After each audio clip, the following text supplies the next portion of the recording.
Quba İcra Hakimiyyətinin qarşısında ticarət mərkəzi açılıb.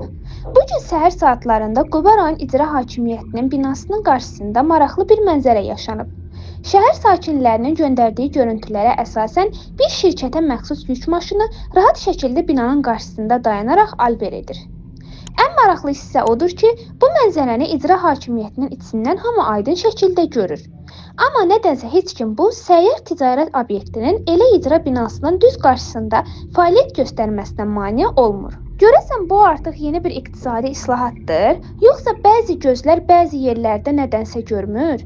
Əgər küçənin ortasında rəsmi dövlət qurumunun qarşısında bu cür rahat alver mümkündürsə, deməli Media TV Azmedia qrupu xatırladır ki, səsləndirdiyimiz fikirləri Dəyanət Azərsoy sosial şəbəkə hesabında paylaşmışdır.